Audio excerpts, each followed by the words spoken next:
Oi, pessoal, bem-vindos ao Remindcast. Eu sou a Bia. Eu sou a Jaque. E hoje a gente está aqui com a Michele Ferreira, nossa querida amiga. Olá, pessoal, tudo bem? A Michele é fisioterapeuta e ela acabou de encerrar o curso do Remind com a gente. Segunda edição agora, né? Segunda edição. E aí, como é que você tá? O que você achou? Nossa, gente, foi muito bom, foi incrível. E queria muito agradecer vocês pela oportunidade de estar aqui e aprender mais ainda para aplicar nos nossos pacientes amanhã já, né? Boa. Essa é uma das nossas metas, né? Acabar o curso e já fazer com que os nossos alunos possam aplicar na íntegra todo o conhecimento que foi apresentado aqui para eles já na segunda-feira, né? É isso aí, um curso muito mão na massa, teoria e prática integrada. E isso faz toda a diferença, né? Na absorção aí do conteúdo. Foi muito bom. Eu conheci a Michele em 2018, fazendo uma formação em Mindfulness, né, Mi?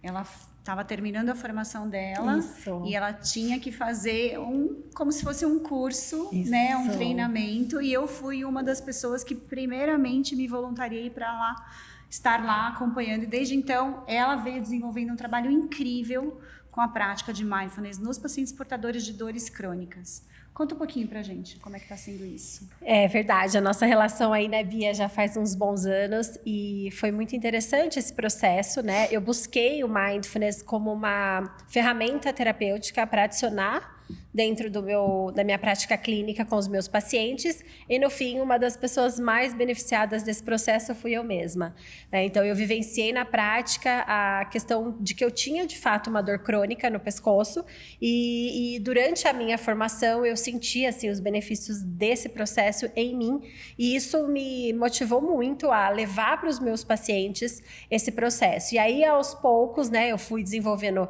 mais cursos, levando os pacientes para essa vivência e usando dentro do consultório também como uma abordagem adicional nos pacientes com dor crônica. Mas, Mi, como é que tu acha que esse teu conhecimento com Mindfulness, a tua aplicação no teu dia a dia, como é que isso pode contribuir para uma mudança de comportamento mesmo desses pacientes que sofrem com dor crônica, né? E sair daquele vazio de dizer que é o autocuidado, só o autocuidado, mas como que isso de fato pode fazer diferença na vida desses pacientes?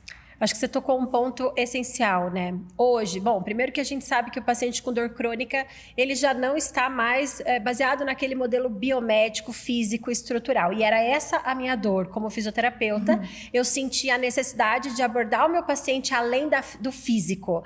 Porque eu percebia que existia fatores psicossomáticos, emocionais e mentais, como crenças, a própria catastrofização, o medo, que potencializavam e atrapalhavam na melhora do paciente.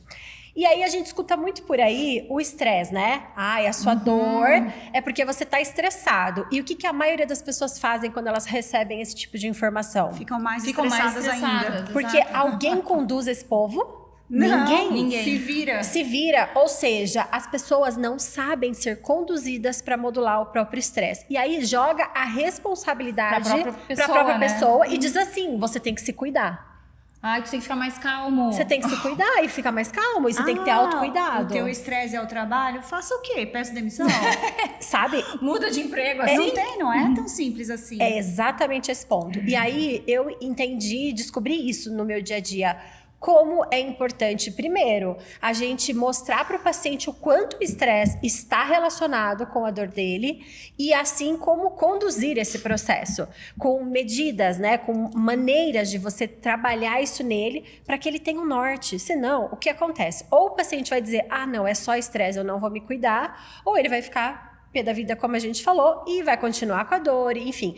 E não vai entender a potência que todo esse processo tem. Então, quando a gente está falando de dor crônica, a gente entende esse modelo que envolve os fatores cognitivos, ou seja, como o meu paciente pensa sobre a dor dele, como ele acredita que o que ele tem é o resultado de uma lesão mais grave ou não. Tudo isso a gente tem que entender e a questão emocional. Então, ou seja, eu tenho que saber como que a mente do meu paciente está funcionando para que até eu possa indicá-lo ou não para uma psicoterapia. Perfeito. Porque em alguns casos a gente não tem base nem para olhar para o paciente e dizer você precisa de psiquiatra. O paciente se sente ofendido. Sim. Então eu acho que é isso. A gente pode fazer através do Mindfulness uma ponte para mostrar para ele a relação dele com esses fatores, ajudá-lo na condução desse processo e talvez que ele possa entender real a necessidade de um tratamento adicional. A gente teve a oportunidade de viver contigo aqui, fazer uma vivência, né, de mindfulness durante o curso. Como é que tu acha? O que eu enxergo, assim, é que toda oportunidade que a gente tem de se aproximar com desse tipo de técnica traz a gente para um outro universo, amplia um pouquinho mais o nosso conhecimento. E faz com que a gente passe a adotar, inclusive, uma comunicação mais positiva, né? E uma forma de abordar esse paciente um pouco diferente daquilo que seria o basicão, né? O que todo mundo faz. A gente sai do comum e vai para um outro patamar. Eu acho que quando a gente consegue abordar o paciente de uma outra forma, com um outro tipo de linguagem, a gente já ganha pontos com esse paciente. O que tu acha disso? Eu acho perfeito, assim, exatamente porque quando a gente pega um paciente com dor crônica, a gente tem alta chance desse paciente estar com cinesiofobia, catastrofizando o processo, ou seja, ele tem medo. E quanto mais o paciente tiver medo, mais ele aumenta a atividade cerebral, especificamente nas amígdalas, onde ela vai gerar um estado de alerta e ameaça. Então, quando o paciente sente medo, ele vai piorar, ou não melhorar, ou persistir os seus sintomas. E quando a gente aborda esse paciente de uma maneira um pouco mais horizontal, onde a gente não é eu sou o doutor que sei, a doutora que sabe do que... Quem sabe são eles. Sim. Eles vão dizer tudo pra gente. Então, quando eu me coloco de forma horizontal e crio essa conexão com o meu paciente, que envolve essa empatia, um nível de compaixão e toda essa construção de conhecimento, autoridade horizontal, a gente cria um relacionamento mais efetivo com o paciente. E aí a chance de dar certo é melhor. E ele aceita o paciente, assim, se você já chegar com essa ideia. Puxa, mas eu vim aqui fazer fisioterapia com dor no joelho. É difícil, né? E você tá me dizendo que eu preciso tentar entender um pouco mais sobre o funcionamento da mente, sobre como processar as emoções que vão ter impacto na minha dor. E aí você propõe uma atividade de meditação. Como é que é essa como é que é a recepção, né, do paciente? Isso é muito legal também, porque eu acho que isso veio construído ao longo do tempo, né? A minha formação aconteceu há mais ou menos 7 anos. E ao longo do tempo eu passei por uma curva de crescimento. Igual quando a gente aprendeu sobre educação em dor. A gente saía falando para o paciente sobre neurociência, sobre cérebro, e o paciente não entendia nada. E a mesma coisa aconteceu com Mindfulness. Então, eu chegava super empolgada, não, vamos... E o paciente olhava para mim e falava, nossa, realmente ela tá achando que eu sou louca, porque é psicológica a minha dor, ela quer que eu medite, eu não vou meditar. Espera aí, mas eu vim aqui para receber uma abordagem passiva, uma massagem, e ela tá vindo aqui falando que eu tenho que fazer... Não. Então, houve um processo onde eu precisei entender que é uma ferramenta, que não é a bala da vez, que todo mundo não é uma panaceia que resolve todos os problemas, e que existem indicações para determinado perfil de pacientes. Então, a gente tem questionários para avaliar, a gente tem esse feeling que a gente falou, né, de você reconhecer quando existe a necessidade de você proporcionar isso para o paciente. Mas a maioria deles não está pronto para receber isso. Então, é muito difícil porque esse tipo de técnica faz com que a gente se torne um pouquinho mais introspectivo, que a gente olhe mais para dentro da gente. E isso é um problema para a maior parte das pessoas. É isso. Não estou falando que para mim não seja, porque eu também acredito que sim. Tem determinados assuntos que eles são muito sensíveis, né? E falar sobre dor crônica é, de fato, algo bastante sensível, porque tem diversas questões envolvidas. E sabe o que eu acho também faz diferença? Esse empoderamento da pessoa, quando tu dá pra ela, da né? parcela de responsabilidade que ela tem na condução do tratamento dela. Perfeito. A gente tem uma cultura de ter isso, um profissional como o mentor e eu obedeço. A gente não tem como cultura o paciente ter esse autocuidado e ele saber controlar ou manejar os seus processos, porque ele depende sempre de alguém. É aquela fala que a gente, né, tem assim, às vezes o fisioterapeuta fala, você tem que vir aqui sempre para eu te colocar no lugar, ou então encaixar aquilo que desencaixou, enfim. E o paciente cria essa dependência da gente, né? Então, é preciso, e o Mindfulness é exatamente isso, assim, é um processo de autoconhecimento. Esse autoconhecimento requer esforço. Não é simples. Todo mundo acha que meditar é algo, ok, eu preciso relaxar. Não necessariamente. Não é. Tem práticas que você vai ativar, é por isso que é diferente de usar um áudio ou um facilitador.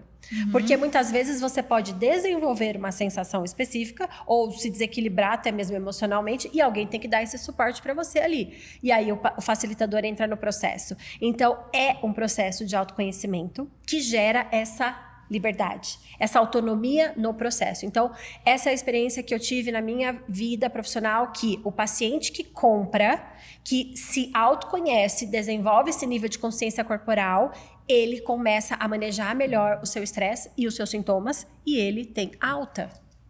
Maravilhoso. Ele tem alta. Porque Se tu pudesse fazer uma mudança na forma como o mindfulness tem sido ensinado nos cursos, na própria internet, né, nas redes sociais, o que tu acha, o que tu considera que tem a maior relevância para que as pessoas entendam melhor do que se trata isso, que não é balela, enfim, que existe todo um embasamento científico, né, um aprendizado profundo. E afeta de verdade, vai provocar mudanças, né? Eu acho que essa provocar mudanças muitas vezes gera muito medo e ansiedade nas pessoas, né? Ninguém quer fazer aquele movimento que precisa para sair da sua zoninha de conforto, né? Todo mundo prefere, tá confortável aqui mesmo que esteja ruim, então eu fico por aqui, né? Por isso que eu acho que causa tanto medo. Mas de que forma tu acha que seria interessante os profissionais que ensinam, sabe, abordar para que as pessoas tenham um conhecimento Antes de do mais jeito que tu nada, teve? quem é que ensina? Quem são essas pessoas? Eu não sei. são profissionais que fazem uma formação adequadamente, né? Para que eu passei 2 anos fazendo essa formação. Então, não é assim, a gente tem um problema hoje que é o Não Mac... é um curso de final de semana. Não é um curso de final de semana e a gente tem um Mac Mindfulness hoje. O que é isso? Toda esquina você tem um profissional trabalhando com Mindfulness. O que acha que trabalha, né? Ou que faz um curso de 8 semanas, que é o protocolo que eu ensino, Que é o e que eu sai fiz. dando o curso. Mas, na verdade, você faz para a sua prática pessoal. Pra mim. Então, existe essa diferença básica, né? Ensinar o outro a facilitar o processo. É claro que, assim, a experiência sempre vai ser da pessoa. Eu não vou ensinar mindfulness para ninguém. Eu vou facilitar o processo para que a pessoa desenvolva em si a sua capacidade. Exato. Só que Mas essa qualquer facilitação... profissional que pode fazer essa formação? Na verdade, é para profissionais da área da saúde. Hoje, eles estão fazendo um controle maior sobre isso. Então, existem alguns protocolos que somente profissionais que trabalham com saúde mental podem fazer, e outros profissionais da área da saúde. Mas existe sim, que esse é o grande problema, na minha opinião, um radicalismo dentro do processo. Então, assim, a pessoa que faz mindfulness, ela é vegana, ela é budista, ela faz yoga. É um estereótipo, né? Foi criado um estereótipo. Exato, ela é um bicho grilo. E aí, quem não é, olha pra prática e diz assim... Não é pra mim. Não. Tem que ser assim, senão não presta. E eu tenho perfil? Acho que não. Zero.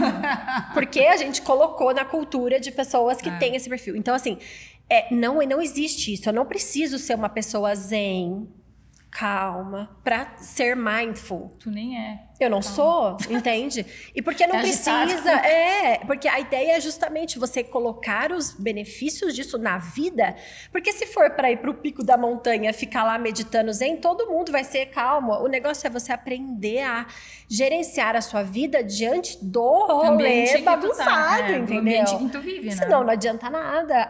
E eu falo muito isso nos cursos. A gente medita para não meditar. Né? Então, a ideia da meditação é treinar a nossa mente para que na hora que você precise dela, você tenha essa ferramenta ali. E não só na hora que eu estou meditando eu fico zen ou me sinto bem. Não. É gerenciar mesmo as suas emoções diante das dificuldades, como a dor. E uma coisa que eu acho super importante que é isso, trazer o conceito de forma séria, no qual não existe um conflito religioso Ou Sim. seja, não está relacionado com religiosidade. Os estudos mostram que a pessoa que faz mindfulness, ela desenvolve a sua espiritualidade naturalmente, mas não significa que isso seja uma prática religiosa. Então, não é... Existe diferença, né? Não pode confundir religiosidade com espiritualidade. Exatamente. Então, a espiritualidade, ela é algo positivo até no tratamento para dor. E não é religiosa, né? Não é a prática religiosa. E a outra coisa é que é uma ciência. Mindfulness é uma ciência. Então, a gente tem comprovação científica, tanto para depressão, quanto para ansiedade e para dor crônica, para zumbido. Então, assim, existem estudos cada vez mais que estão estudando, de fato, o efeito disso no benefício das pessoas. Então, é isso. Então, muitas vezes o paciente questiona e eu trago um pouco de evidência para ele. Eu mostro a seriedade do processo para que ele também se sinta seguro e não, ela tá me passando uma coisa alternativa aí, né? E infelizmente, o Mindfulness, ele entra como uma terapia complementar, integrativa, e aí a gente cai naquele limbo de um monte de terapia complementar integrativa, que é tudo charlatão, que tem... Então, infelizmente, esse processo, ele também se confunde com muitas pessoas, mas a gente tenta trazer essa seriedade do processo para ajudar os nossos pacientes. E, Michele, você tem 2 filhos, né? Você tá naquela fase de loucura, né? Sim. E como é que você consegue ficar mindful neste momento? Eu vejo, a Michele tem uma rede social super ativa, ela tem vários seguidores, ela fala muito para mães, né, que acabaram de estão nessa fase de puerpério, estão vivendo que é difícil, né? É muito complicado, estão vivendo esses conflitos, essa fase de transição, e ela tenta mostrar o que é ser mindful nesse momento da vida, nesse momento, né? como pode ser beneficente para você, para a pessoa, e também como extrapolar isso para a criação dos filhos. Né? Fala um pouquinho sobre isso. Isso é muito legal você falar disso, porque quando eu fiz o Mindfulness, a formação, a primeira coisa que eu pensei foi, o dia que eu tiver meus filhos, eu vou colocar isso em prática. Porque eu acho muito interessante como a gente está vendo a educação das pessoas hoje, né? As crianças no celular, todo mundo desconectado. E isso sempre foi uma coisa que eu falei, cara, isso é o pulo do gato, é você conectar. E naturalmente, não foi um esforço, meu Instagram era de fisioterapia. Eu comecei a dividir sobre o meu puerpério do Giovanni, que era meu primeiro filho, e meu Instagram viralizou. Simplesmente, vários vídeos meus viralizaram. E eu trazia muito sobre a dor e a mente. Por quê? Eu me vi na situação do caos. E assim, que é caótico. Esse momento é caótico. A gente que é mãe sabe disso. E aí eu falo, cara, ainda bem que eu treinei para chegar aqui. Mas isso não me blinda de passar pelos processos. Claro que não. É a aceitação pura do horror, da privação de sono, das dores, do tipo, eu não deveria estar sentindo isso, que é a não aceitação do processo, da vida como ela é. Tu chega a ter um esgotamento físico nas primeiras fases, acho que do crescimento da criança, Eu e depois bati o começa carro mental. 2 vezes, eu nunca bato o carro. Eu bati o carro 2 vezes. Duas vezes. Não, eu pareço uma louca, porque eu vou tentar conversar, eu esqueço as palavras, assim. Então, eu tô na segunda filha agora, com 7 meses, e vivendo a privação de sono todas as noites. Todas as noites. Então, isso... As suas dores pioraram? Muito. Agora, aí que tá. Se eu não tenho a minha base, que é isso que eu tento dividir com as mães, para tentar ajudá-las, não é, eu sou super mulher. Eu também sofro. Mas o quanto tempo eu sofro? Então, o tempo de sofrimento é o que faz a diferença. É onde é a condução de eu me resgato. Eu tenho um pouco mais de paciência e amorosidade comigo mesma. Eu me acolho, ao invés de ficar esperando o mundo, me enxergar, sabe? E eu tenho dor, mas eu resgato esse processo, eu cuido de mim e eu melhoro. Ao invés de ficar indo no ortopedista, porque vai que eu tô com uma hérnia, indo não sei o quê, porque vai que... Então, eu tenho um pouco mais de paciência no processo, sim. Porque eu me preparei para isso, né? Mas... Uma coisa muito importante que a Michele me ensinou, que me marcou na formação, foi a vez que você falou assim, pensamentos são só pensamentos. Os pensamentos não existem, eles são uma produção da nossa mente. São conteúdos mentais, então, né? Quanto que a gente vive em função de pensamentos que, se você parar para olhar, não existe nada, nenhuma ação, nenhum objeto. Nada concreto. Né? Nada concreto, é uma produção da nossa mente. É libertador você pensar dessa maneira. Para mim, me libertou muito. Conseguir separar o que é pensamento, inclusive, assim, para mim, né? Para mim mesma e com os meus pacientes. Peraí, isso aí que você tá me falando tá acontecendo? Não, mas e se? E se não existe? Saber mostrar para né? eles, O né? pensamento, Pra eles conseguirem identificar também, né? Ele pra gente já é difícil. E ele vai. Exato. Né? Espera passar. Espera passar essa impermanência. Tem uma frase que ela fala assim: a realidade, ela, na maioria das vezes, nunca é tão cruel quanto os nossos pensamentos. Exato. Então, às vezes, o paciente com dor, ele pensa tanto, mas ele pensa tanto nas coisas, que ele sofre porque ele tá se vendo um idoso com dor sem poder fazer a caminhada que ele gosta e não é real. Às vezes ele ainda tem 30 anos, ele tem uma trajetória enorme para E ele tá andando, entendeu? Deixa eu te fazer agora uma pergunta que a gente tá se encaminhando agora pro fim. Uma pergunta que eu acho que, diante de tudo que tu falou aqui pra gente, como é que tu enxergou o aprendizado agora do Remind? Fez sentido para ti? Deu para conectar com todo esse teu conhecimento enorme que tu tem a respeito dessa técnica de mindfulness? De que forma tu acha que tu vai atuar com os teus pacientes agora, depois de ter feito essa vivência com a gente aqui? Cara, eu acho que foi fundamental. Por quê? A atuação do mindfulness, ela é uma atuação top-down.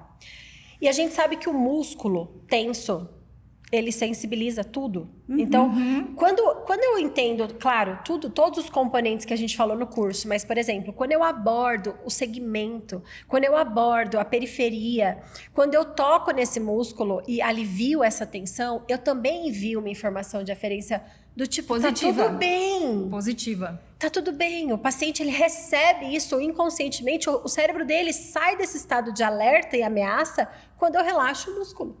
Então, claro que não é só isso, né? Mas, assim, é uma peça-chave que ajuda nessa condução com qualidade, com diferencial. E que, com certeza, na minha experiência, faz toda a diferença essa abordagem complementar, olhando todos essas multimodais, né? Todos esses processos como ferramentas super úteis. E cada paciente a gente vai usar uma ferramenta. Exato. Obrigada, amiga. Obrigada. Que bom.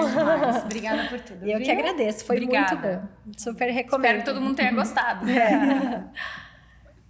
Tchau, tchau. Foi? Preciso tomar água. Nossa, eu tô com calor.